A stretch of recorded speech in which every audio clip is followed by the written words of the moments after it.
ઉપસરપંચશ્રી, આચાર્યશ્રી, શિક્ષકો, મહેમાનો તથા મારી સાથે અભ્યાસ કરતા ભાઈઓ તથા બહેનો, હું આજે આપની સમક્ષ સ્વામી વિવેકાનંદ વિશે બે શબ્દ કહેવા માંગુ છું. મારી આશા છે આપ સૌ શાંતિથી સાંભળો.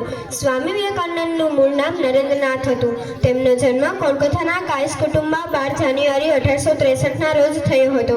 તેમના પિતાનું નામ વિશ્વનાથ દત્ત અને તેમની માતાનું નામ ભુવનેશ્વરી હતું. નરેન્દ્રનાથ ખૂબ રૂપાળા, ગોળ ભડાદો ચહેરો, મોટી તેજસ્વી આંખો, શરીર તંદુરસ્ત અને મધુર અવાજ એ તેમની ઓળખ હતી. તેઓ ભણવામાં ખૂબ જ તેજસ્વી હતા. તેમને વાંચવાનો ખૂબ જ શોખ હતો.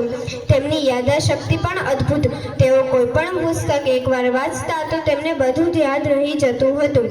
તેઓ નીડર હતા. પોતે અનુભવ ન કરે ત્યાં સુધી તે કોઈ વાતને માનતા ન હતા. સ્વામી વિવેકાનંદે રામકૃષ્ણ મિશનની સ્થાપના કરી હતી. આ સંસ્થા આજે પણ શિક્ષણ અને સેવાના કાર્યો કરે છે. સ્વામી વિવેકાનંદે યુવાનોને સૂત્ર આપ્યું છે: ઉઠો, જાગો અને ધ્યેય પ્રાપ્તિ સુધી મંડ્યા રહો. 39 વર્ષની નાની ઉંમરે તેઓ અવસાન પામ્યા. તેઓ સાચા દેશભક્ત હતા. અસ્તુ. જય હિન્દ, જય ભારત.